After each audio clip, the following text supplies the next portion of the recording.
So this is part 2 of my short video series on the Arab-Israeli conflict and the history behind that conflict.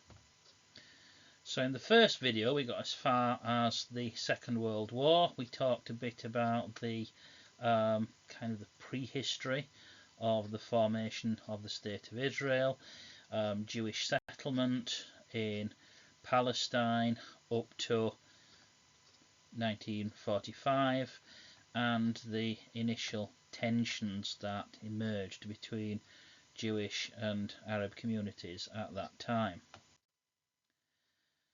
So now we'll look at the immediate post-war period first of all. So obviously after the end of the Second World War, and of course the context was the Holocaust and the aftermath of that, and hundreds of thousands of Jewish refugees were housed in displaced persons camps all across Europe. Now, given what had just occurred with regards to the Holocaust, and again that the full horrors of the Holocaust only really became apparent in 44-45. Prior to that, the world wasn't really aware of the full extent of what had been going on in the death camps. But now all of that was revealed, and of course the famous trials at Nuremberg added more details to that. And of course that naturally created a lot of sympathy for the Jewish refugees. And world opinion placed increasing pressure on the UK to allow these people to emigrate to Palestine. So again, as we said in the first video, Palestine at this time was a British mandate and had been since the end of the First World War, when the League of Nations had granted the mandate to Britain. So this included pressure from the US government and from the US President Harry Truman at the time, who had of course recently succeeded Roosevelt, who had recently died. So there's a lot of pressure, and again strong Jewish lobby, of course, domestic Jewish lobby within the US, and the US placing a lot of pressure on its ally Britain to allow increased emigration of displaced Jewish persons to what was kind of seen by many Jews as the natural Jewish homeland in Palestine. But the British, again, were wary of the potential for provoking a severe backlash from the Arab population, and so attempted to maintain the restrictions on immigration which had been in place during the interwar period. As a result of this, a number of hardline Zionist groups began an insurgency against the British, and symbolic of this, the British Minister of State for the Middle East, Lord Moyne, was actually assassinated in Cairo. Although it's important to note that the mainstream Jewish leaders, and importantly the Haganah, the Jewish militia, did not join in this insurgency. So this kind of was, more of an extremist thing. It wasn't kind of the mainstream.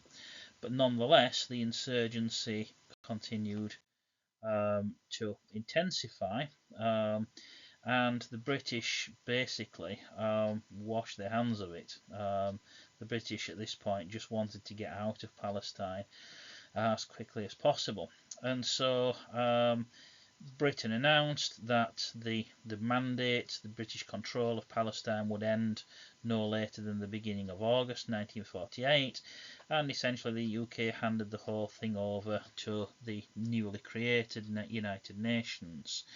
The UN set up the UN Special Committee on Palestine in May 1947 to look into the issue and offer recommendations. So the UN came up with a partition plan, which essentially was what we call the two-state solution.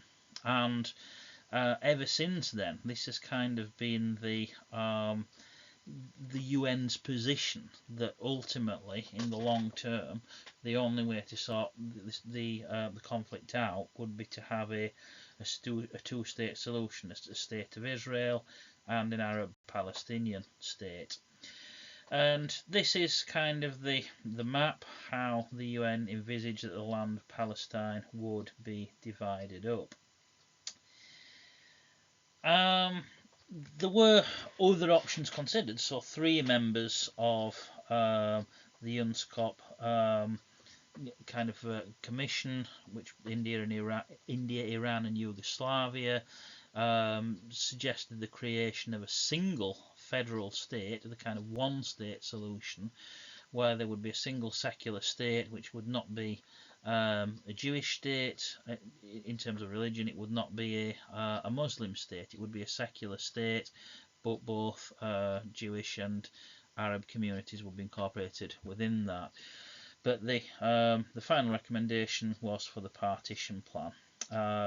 This was accepted by the General Assembly, a majority of votes of the members at the time. Of course, the General Assembly was much smaller then, because many member states, future member states, had not yet actually become UN members. In many cases, they were still kind of under colonialism and were not yet recognised as sovereign states. But the majority of the UN General Assembly at the time voted to accept the UN partition plan, and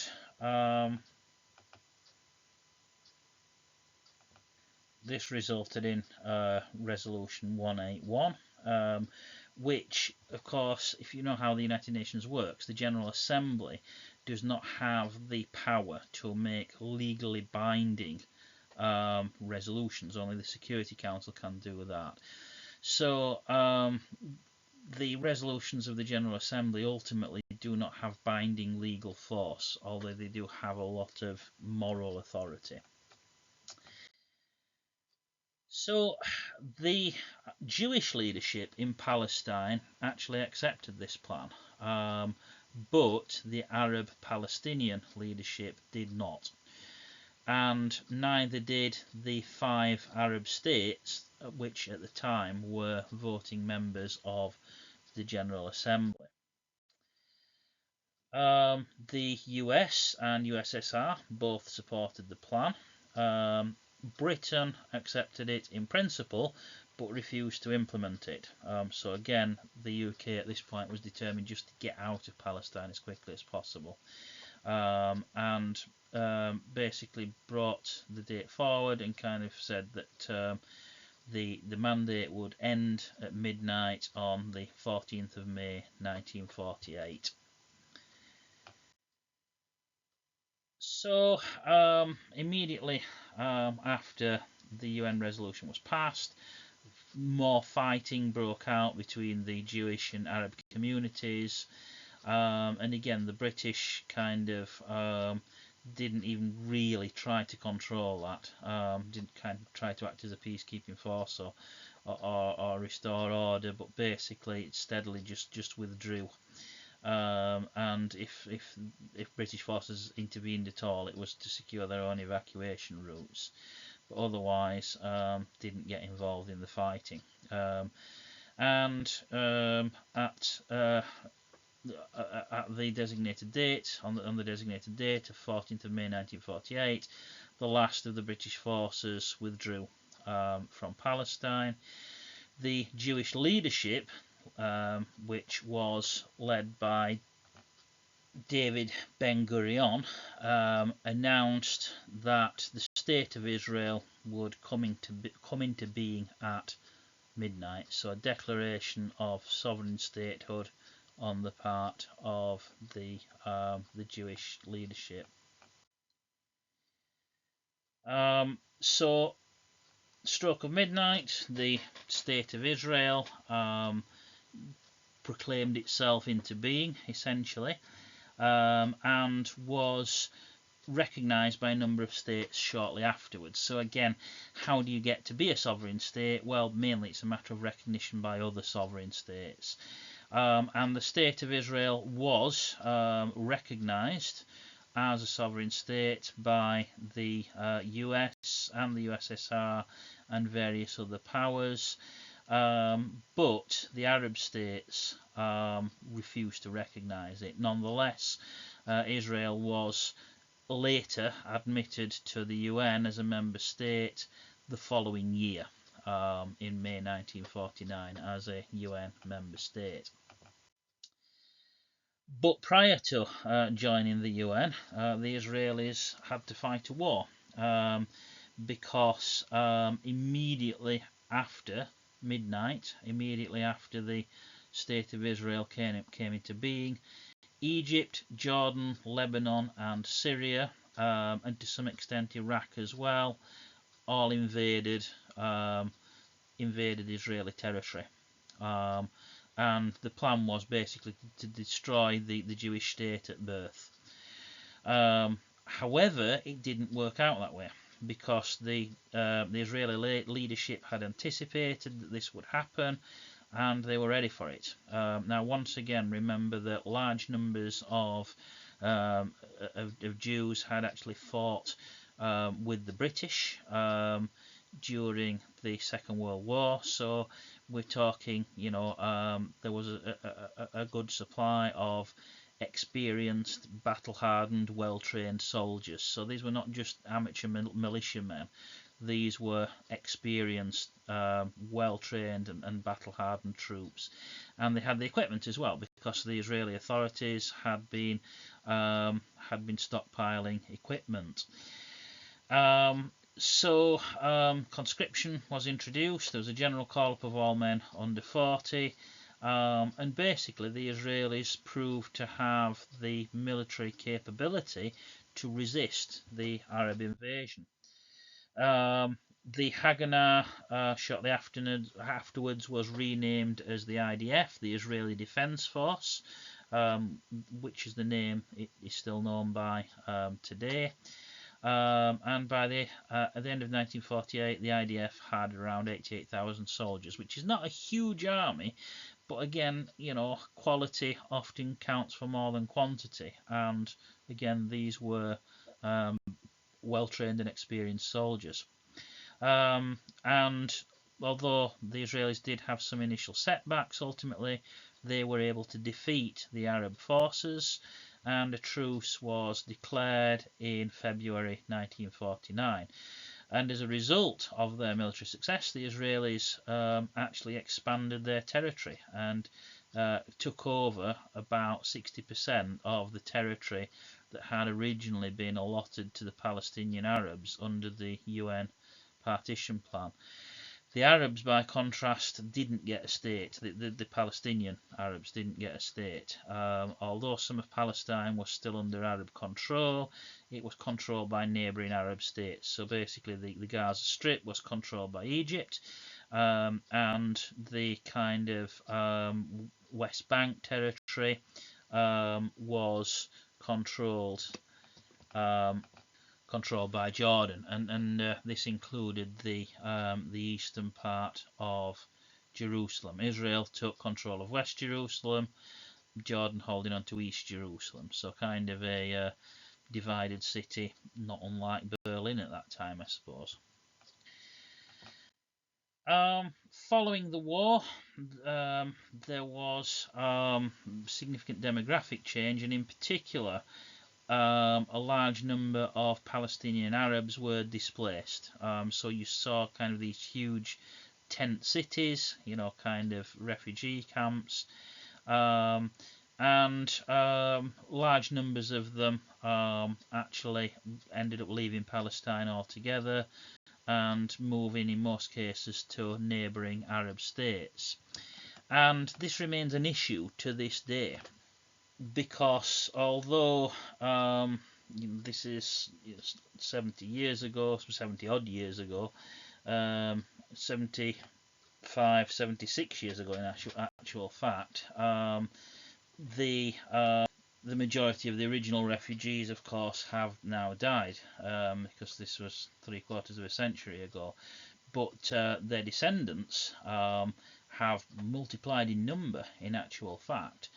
and there are now several million people in the Palestinian diaspora who again are descended from the people who were displaced in or many of them are descended from the people who were displaced in 1948-49, and of course still feel that they have a claim to the territory in Palestine, which the UN awarded to their ancestors.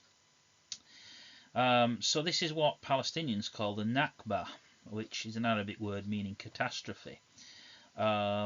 And again, the legacy of this is one of the key issues and the key sticking points in any peace negotiations, because the Israelis are reluctant to allow several million Palestinians back into the territory that the Israelis now consider to be their own. Of course, you have to remember that Israel is a small country, less than 10 million people even today. So this number of Palestinians moving back into Israel would seriously change the demographics, and the Israeli authorities are really not keen on that. But at the same time, it's difficult to see how a lasting peace could be achieved without some measure of what many people consider justice for people who have been forcibly displaced from their ancestral land. So squaring that circle is one of the key sticking points in any peace negotiations. But yeah, back at that time, the numbers involved were displaced again around 700,000 Palestinians, and a similar number, around 700,000 of additional Jewish people immigrated to Israel in the few years following the war. So it was almost, I guess, a one-for-one replacement of the Palestinian Arab population with new Jewish settlers. So obviously, this is a very significant change in the demographics of the territory. The next major Arab-Israeli war was the Suez Crisis of 1956. So again, this is complicated, and basically it was about control of the Suez Canal. So of course the Suez Canal had originally been kind of funded and built by the British in the 19th century. Of course, the Suez Canal runs through the territory of Egypt. Egypt was, at that time, in the late 19th century, was kind of nominally independent, but not really. It was kind of under, it's kind of sort of a semi-British protectorate. But obviously, that had come to an end decades earlier. Egypt was now kind of a fully sovereign country, and nonetheless, British troops had continued to occupy the Suez Canal zone until 1954. In 1954, the British took the decision to pull their troops out and hand the Suez Canal over to Egyptian control. But the ownership of the canal was still in the hands of a private company, which was owned by predominantly British and French investors. And again, it was considered important that the ownership of the canal would remain in Western hands, because obviously the economic importance of the canal then and now was and is absolutely immense. So yeah, the canal owned by a company predominantly in the hands of British and French investors. But then in 1956, the Egyptian government under Gamal Abdel Nasser um, took the decision to nationalise the Suez Canal, to take it into Egyptian state ownership. And this was perceived by both Britain and France as a direct threat to their economic and strategic security interests. As a result, Britain and France decided to invade Egypt and retake control of the canal militarily. But there was kind of a recognition, even in 1956, that this kind of thing wasn't really done anymore. This was no longer the kind of imperial age. And so, Britain and France kind of needed, for the sake of international appearances, they kind of felt that they needed some kind of excuse to go in there and do this, so that it didn't look like a naked act of colonialism, which is what it actually was. But they cooked up this plan in conjunction with the Israelis. So the idea was that the Israelis would invade first, they would attack Egypt, and then the British and French could arrive on the pretext of restoring order. So that's exactly what happened. Although very few people were fooled, it was pretty blatantly obvious that the three countries had kind of cooked up this plan between them, and no one was really particularly fooled by it. So ultimately, the Suez thing ended up in a humiliation, really, for Britain and France, because the US and USSR, in a rare show of unity, kind of basically both condemned what had been done, and more importantly, and the US in particular, threatened to kind of cut off all support to the British. The USSR kind of sent troops as well, and there was the threat of an actual clash with Soviet troops, but also the Americans basically threatened to pull the plug on economic and military support, and it quickly became apparent that the UK just couldn't afford to lose American support. And so this was seen as a kind of a massive humiliation for the UK and for France as well, because it made it clear to the world that these two countries were no longer really superpowers, that it was now the US and USSR that were the big kids on the block, and that the British and French were not able to kind of independently go throwing their weight around. So it's seen as a major humiliation, particularly for the UK, but also for France. But in terms of the Arab-Israeli dimension, which is what we're really interested in, this episode again marked the second major state-on-state conflict between Israel and an Arab state, Egypt, and because of this, it is sometimes called the Second Arab-Israeli War. Another important development a few years later was the foundation of the PLO, the Palestine Liberation Organization. So what was the PLO? Well, depends on who you ask. Some would say that they were terrorists, others would say that they were freedom fighters. And again, as we've said before, the distinction between a terrorist and a freedom fighter is very often a point of view. But the purpose of the PLO was to carry out, what they saw as asymmetric warfare, guerrilla warfare, aimed at bringing about the liberation of the Palestinian homeland.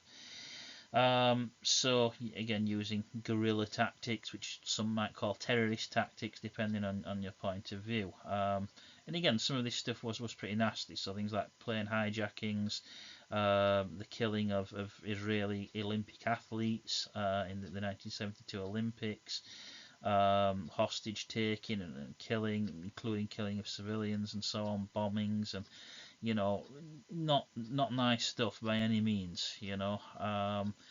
Again, whether you consider that, it certainly, yeah, meets all the criteria on the one hand to be called terrorism, but again, the PLO would argue that they didn't have any other choice but to use what they saw as guerrilla tactics. Um, but yeah, obviously nasty stuff, and not pleasant. Uh, that's a massive understatement. Um, but again, I guess the PLO would argue that that's war, and war is always ugly. Um, so, despite this use of violence, the PLO also came to kind of fulfill a role as this kind of a government in exile of the Palestinian people. So, the PLO came to be seen as almost kind of the Palestinian Authority, if you like. Although the Palestinians didn't have a state per se, this was kind of the closest thing that they had to a government, to kind of a national authority. And it's important to note that the PLO always was a secular nationalist organisation. This was not religiously driven terrorism.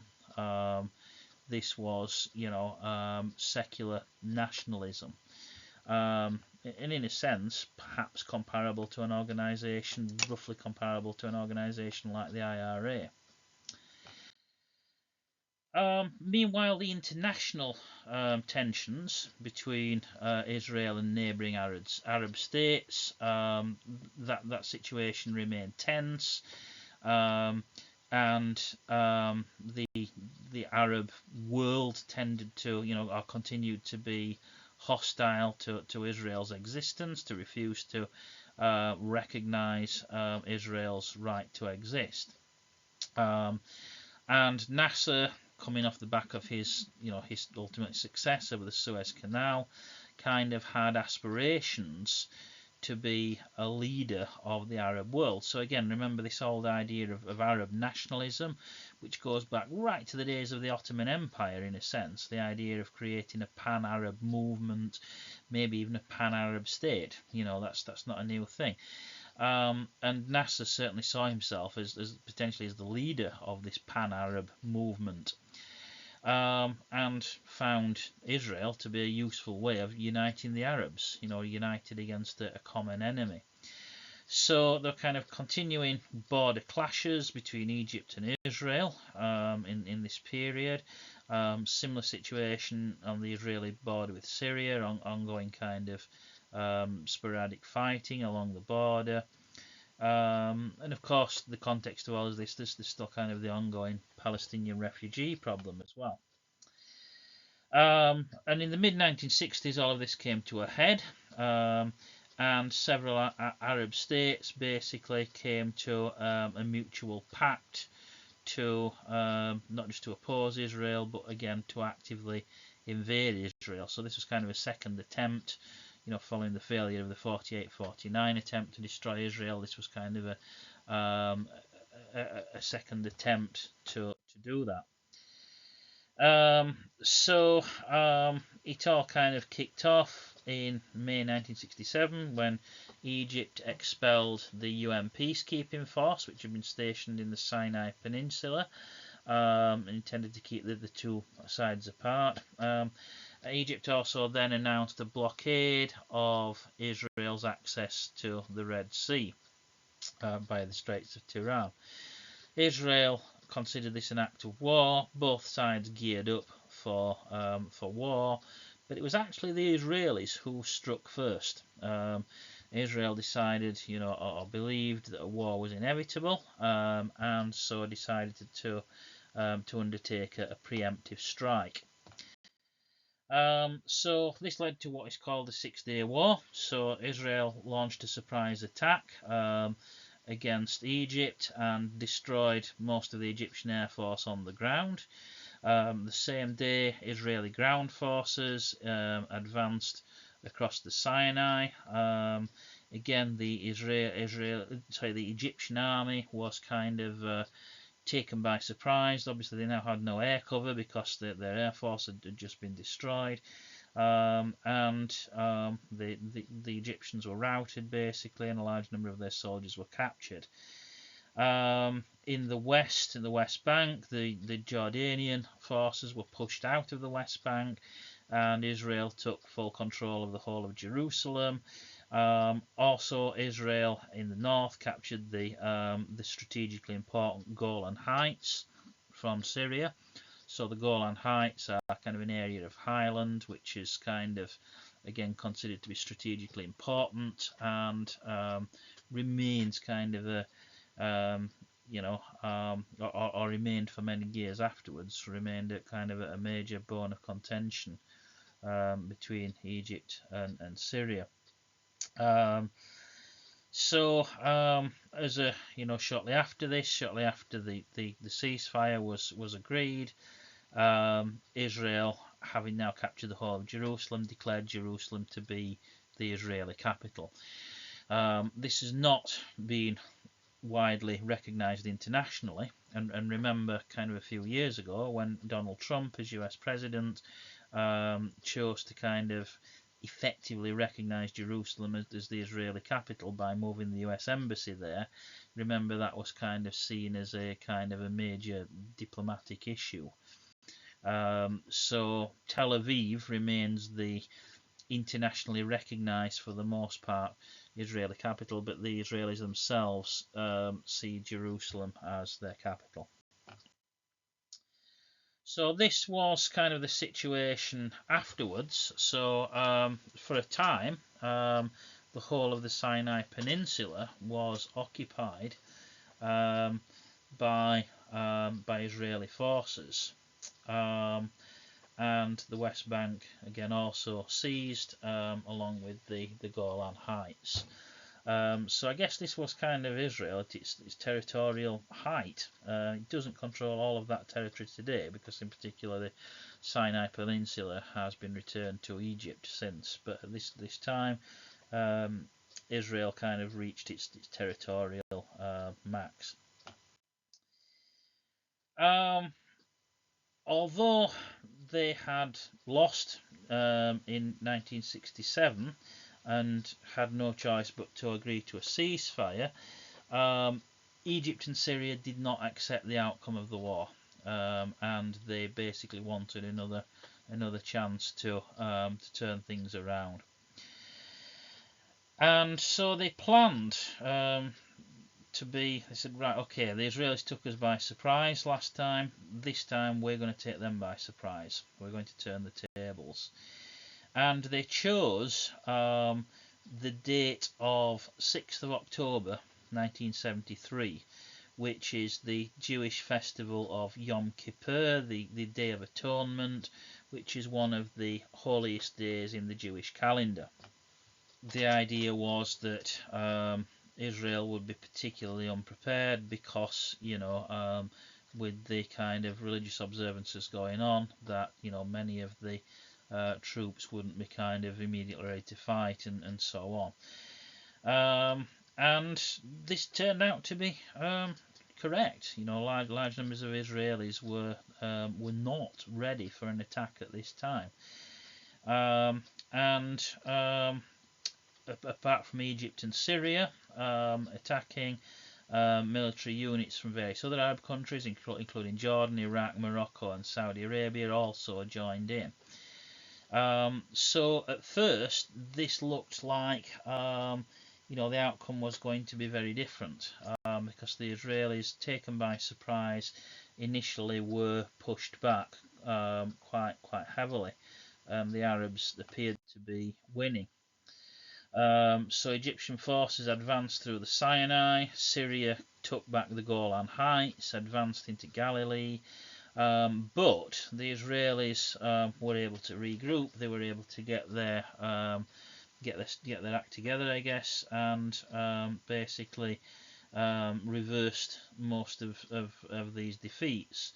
They basically were able to establish a bridgehead on the Suez Canal and kind of come in behind the Egyptian forces and essentially cut them off. And the Israelis then advanced into Egypt and captured 500 square miles of Egyptian territory. The Golan Heights were recaptured in the north from Syria, and it ended up with the Israelis advancing deep inside Syria, getting to within 20 miles of the capital Damascus. So basically, despite their initial advantage of surprise and despite initially seeming to have the upper hand, basically Egypt and Syria had once again been thoroughly defeated by the Israelis. And this was the last time that there was a full, unless you kind of count conflict with Lebanon, but this was kind of the last time that there was kind of a full-on state-on-state war between the major Arab states and Israel. So the Nasser government had already ended in 1970 because Nasser actually died from a heart attack. So the new Egyptian president was Anwar Sadat. And following Egypt's defeat, Sadat kind of took the decision that military force wasn't going to work. The Israelis were just militarily too strong. And again, why were the Israelis so strong? I mean, I guess that's something that we could debate. I think American support has to be a part of it. You know, Israel again has enjoyed a lot of support, financial and military support from the US. Over the decades. Again, we have to see this at least initially partly in a Cold War context, because many of the Arab states were kind of seen as aligned with the USSR. So the US kind of supported Israel partly, from a Cold War context. But also, again, remember the strong Jewish lobby in the United States as well, so the kind of domestic politics as well. But for various reasons, the US had always been strongly supportive of Israel. And so in terms of economic support, financing, supply of weapons, high quality military equipment, I think that has to be a part of it. But also, I think we have to acknowledge that the Israelis had proved to be a very, very effective fighting force. They had created an extremely well-trained, extremely determined, and extremely capable military force. And Sadat realised that, that defeating the Israelis militarily was not really on the cards. And instead, Sadat sought to end the hostilities by pursuing a permanent peace settlement with Israel, which would involve formal recognition of Israel. And in 1977, Sadat actually visited Israel, making him the first Arab head of state to do so. Unfortunately, Sadat, who I think genuinely, was pursuing peace, Sadat was actually assassinated in 1981,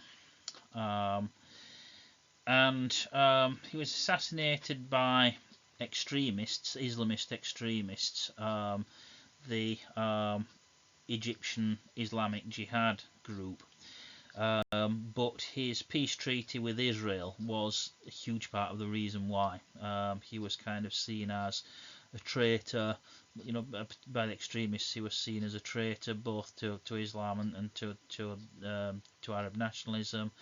And this was a big part of the reason why they took the decision to assassinate him, which was a tragic event, because this is a guy who, genuinely, I think, wanted to, to initiate a peace process.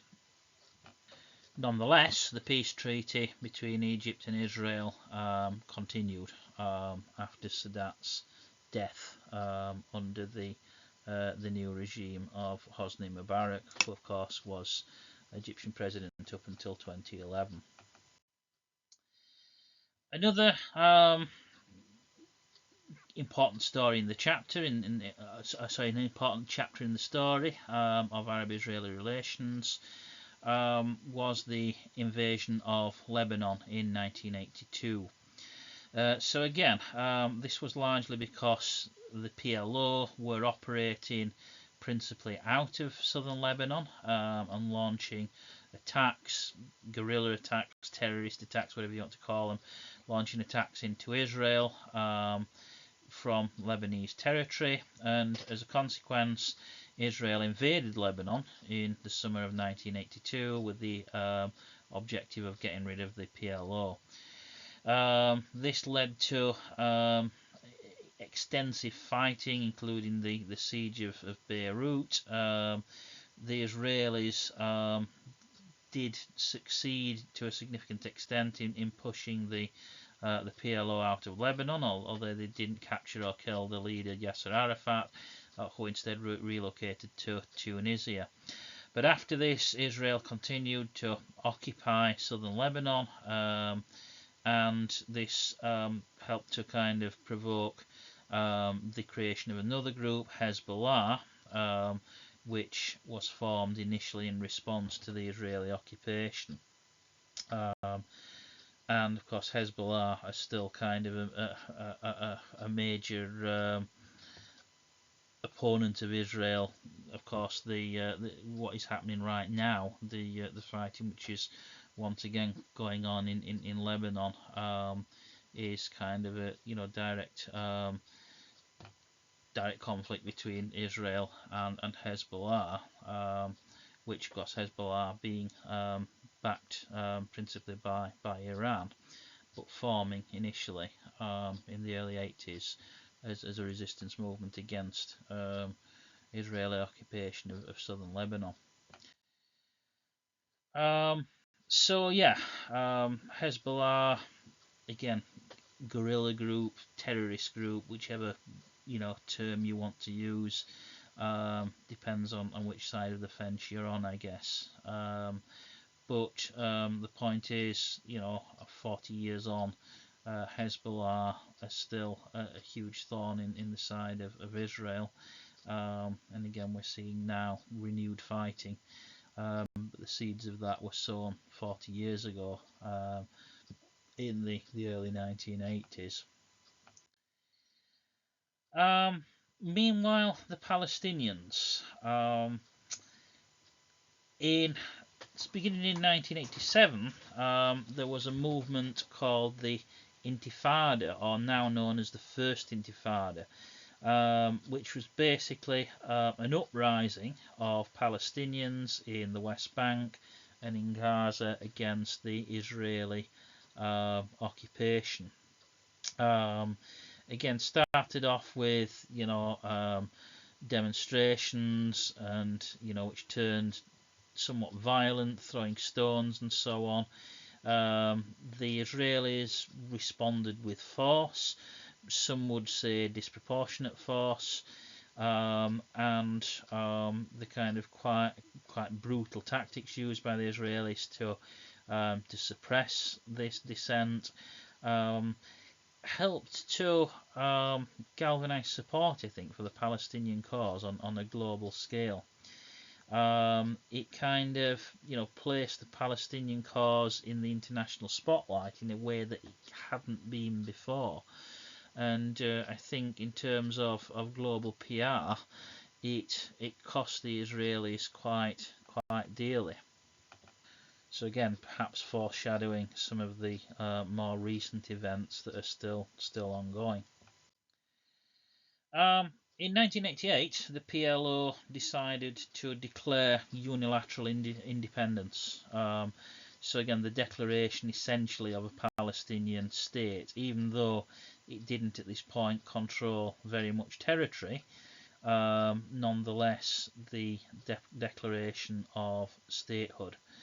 But this was a notable shift in another way as well, because it kind of was a declaration that Palestinians would be pursuing the two-state solution, which is a shift because in 1948 and subsequently, Palestinians did not accept the two-state solution. They did not accept that Israel had any right to exist at all. As far as they were concerned, the whole of the land of Palestine was Palestinian territory. And there was no recognition that Israel had any business existing at all. So this declaration, actually, on the one hand, it's kind of could be seen as quite a defiant move or even a militant move. Palestinians saying we are a state, but in one sense, it was a significant shift because for the first time, the PLO is recognizing Israel's right to exist, at least in implication, and accepting the two-state solution. So this is a significant shift in the PLO's political stance in that respect. The US also, again, has and still is, has been and still is a strong supporter of Israel, but nonetheless, from the late 80s onwards, the US and other Western countries have kind of perhaps being more willing to recognise the need for a negotiated peace, which is going to include some measure of justice for the Palestinians. And again, this is partly because of the Intifada and the kind of changing, the shift in global public opinion to kind of become more sympathetic to the Palestinian cause, and reflecting that, the US has from the 80s onwards has had more of a inclination to use diplomatic pressure to try to get the Israelis to agree to opening negotiations with the PLO, with the view to actually moving towards a long-term peace process. And in 1988, the US agreed to open dialogue with the PLO, and that the PLO at this point formally renounced terrorism as well as recognizing Israel. And all of these developments paved the way for the peace negotiations of the 1990s. So I'm not going to talk much about that now because that will be the subject of the next video. But in the 1990s, there appeared to be, and for a time that there was, I think a genuine, of what appeared to be a genuine movement towards establishing a peace process. And for a number of years after the end of the Cold War, there appeared to be a genuine chance of achieving a lasting peace settlement. Now, again, unfortunately, more recent developments have kind of undermined that progress. But at least for a time, there did appear to be the opportunity to move towards a lasting peace settlement. But once again, that will be the topic of the next video, so I'm not going to talk about that too much now. So that's the second installment. That takes us up to the early 1990s.